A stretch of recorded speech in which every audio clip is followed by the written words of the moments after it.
Hey everyone, welcome to my channel. আজকে আপনাদেরকে কিন্তু আমি ধাবা স্টাইলে চিকেনের রেসিপি শেয়ার করব।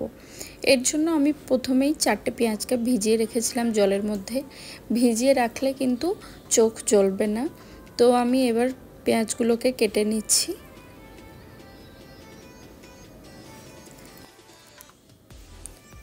চিকেনের রেসিপিটা কিন্তু আমি একদম অন্যরকমভাবে বানাবো। আপনাদেরকে অনুরোধ রইল পুরো রেসিপিটা অবশ্যই দেখবেন। পেঁয়াজগুলোকে আমি কেটে নিলাম প্রথমেই, তারপরে আমি কিছু ছোট ছোট 4-5টা টমেটো আমি কেটে নিচ্ছি। টমেটোগুলো আমি কেটে সাইডে কিন্তু রেখে দিচ্ছি। এরপরে আমি চিকেনটাকে ম্যারিনেট করব। আমি কিন্তু 800 গ্রাম মতো চিকেন নিয়ে নিয়েছি। চিকেনের মধ্যে প্রথমে দিয়ে দিলাম লঙ্কা গুঁড়ো, নুন, জিরে গুঁড়ো, একটু দিয়ে দিচ্ছি ধনে গুঁড়ো, তারপরে দিয়ে দিচ্ছি হলুদ গুঁড়ো, তারপরে দিয়ে দিচ্ছি চিকেন মশলা, শুকনো লঙ্কা আর গার্লিক পেস্ট দিয়ে দিচ্ছি। এর মধ্যে আমি একটু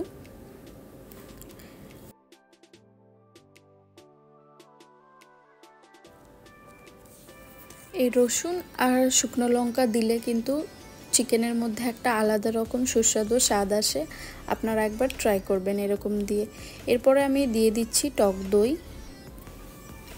টক দই দিয়ে দেওয়ার পরে এই সমস্ত কিছুকে কিন্তু আমি ভালো করে হাত দিয়ে ম্যারিনেট করে নেব। ম্যারিনেশনটা করে কিন্তু আমি 15 মিনিট মতো রেখে দেব।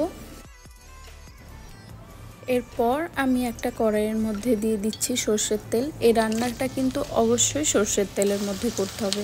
তারপরে কেটে রাখা পেঁয়াজগুলো কিন্তু আমি দিয়ে দিচ্ছি এই তেলের মধ্যে। এরপর পেঁয়াজটাকে আমি ফ্রাই করে নেব। পেঁয়াজটা যখন লাল লাল হয়ে যাবে তখন দিয়ে দেব আমরা তেজপাতা, দারচিনি, লবঙ্গ, এলাচ আর একটুখানি গোলমরিচ।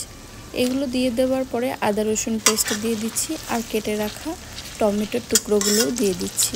এই সমস্তগুলো দিয়ে দেওয়ার পর আমি একটুখানি নুন দিয়ে দিচ্ছি। নুন দিলে কিন্তু টমেটোটা খুব তাড়াতাড়ি নরম হয়ে যাবে।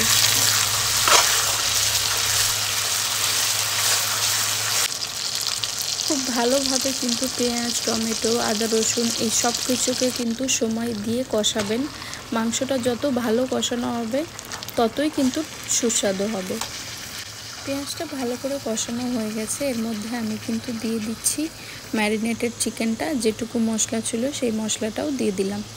এবার আমি চিকেনটাকে ভালো করে কষাবো।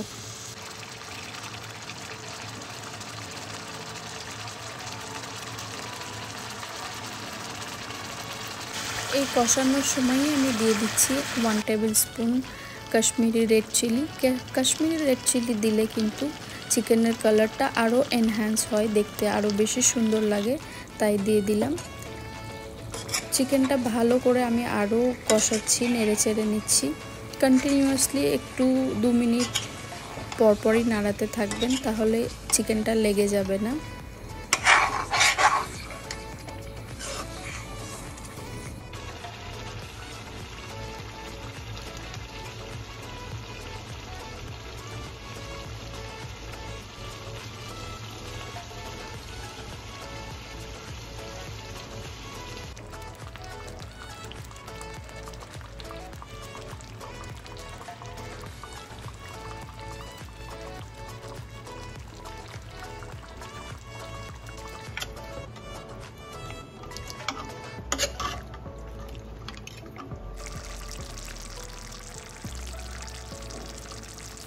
এই চিকেনটার মধ্যে কিন্তু আমি কোনো রকম জল কিছু অ্যাড করব না।